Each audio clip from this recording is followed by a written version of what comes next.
शिवरात्रि, नवरात्रि, श्री कृष्ण जन्माष्टमी, ऐसे कुछ त्योहार है देवी देवताओं का जो मंदिर में बहुत भीड़ रहती है। मुझे आज तक ये समझ में नहीं आया है ना कि आप उस भीड़ में आखिर वहाँ पे क्या चढ़ाने जाते हो और क्या ही दर्शन करने जाते हो।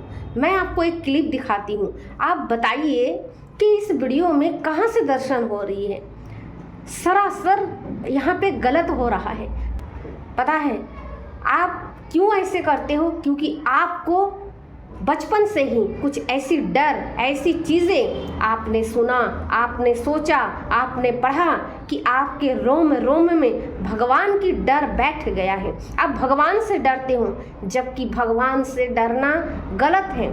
हर पल हमारी रक्षा करते आया है, अभी भी कर रहा है और आगे भी करेगा। पर ये जो भक्तों में जुनून है ना, ये सरासर भक्ति की साधना तो हो ही नहीं सकता, इसे कह ही नहीं सकते, है ना। भक्ति ऐसे नहीं होता भाई। कहते हैं कि भगवान सिर्फ भाव के भूखे होते हैं, वो इमोशन को समझता है।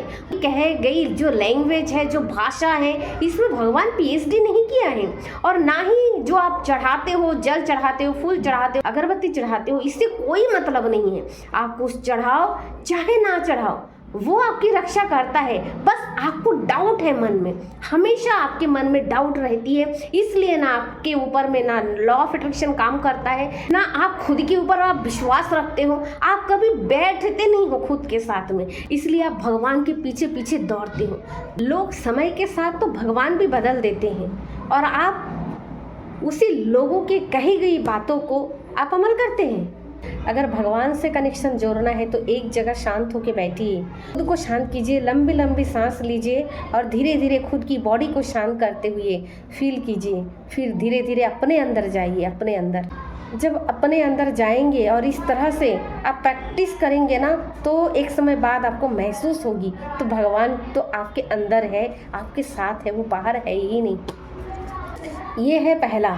दूसरा ये है कि भगवान से लोग इतना डरते हैं और इतना सारा चीज़ मांगते हैं। अगर भगवान का डर नहीं रहता और अगर ये नहीं रहते ना लोगों के मन में कि जो मांगूंगा वो मिल जाएगा, वो भगवान ही सब कुछ देते हैं, अगर ये चाह नहीं होती ना कि भगवान से जो मांगता है वो भगवान दे देता है, अगर ये स्वार्थ नहीं होती ना, तो भगवान के द्वार में भी कोई जाता नहीं, भगवान के पास कोई जाता नहीं, ना उसको पूजा करते ना कुछ करते। क्योंकि इतना लोग इतना स्वार्थ में डूबे हुए होते हैं, हमेशा भगवान के पास जाके सिर्फ और सिर्फ मांगते रहते हैं। तो अब सोचो कि अगर भगवान से आप ज़्यादा चीज़ मांगते हो तो मंदिरों में जाकर देखो कि वहाँ पे तो सिर्फ भिखारियों की ताता लगे रहती है। अगर कुछ देना ही है तो सबसे ज़्यादा मांग तो वो लोग करते हैं, तो उसको क्यों सब कुछ नहीं मिलता।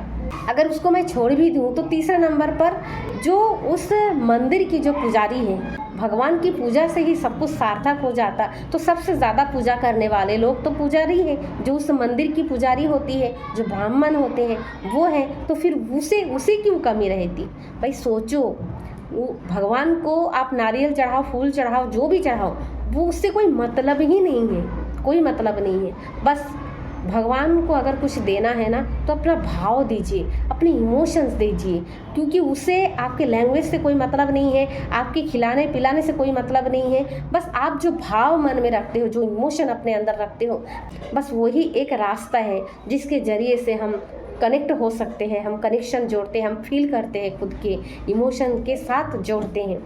चौथी बात मेरी ये है कि मंदिर जाना चाहिए, बिल्कुल जाइए आप, लेकिन मंदिर इसलिए ना जाए कि कुछ मांगना पड़े। मंदिर उस वक्त भी ना जाए जब इतना भीड़ हो मंदिर में। अगर जाना है तो उस समय जाइए, उस वक्त पे जाइए जहाँ पर कोई होता नहीं है। बस भगवान और आप पूजा करना और शांति से बैठना, बात करना, मन ही मन में बड़बड़ाना नहीं है, मांगना भी नहीं है। बस उसने जो दिया ना उसके लिए थैंक यू बस बोल देना। देखना आपको कितना अच्छा फील होगा और आपकी जो फीलिंग है ना वो उसे और बढ़ाते रहना, उसी से ही भगवान संतुष्ट हो जाते हैं। वहाँ ढूंढो मत, बस ऐसे करो तो आपको मन को सुकून मिलेगी, है ना।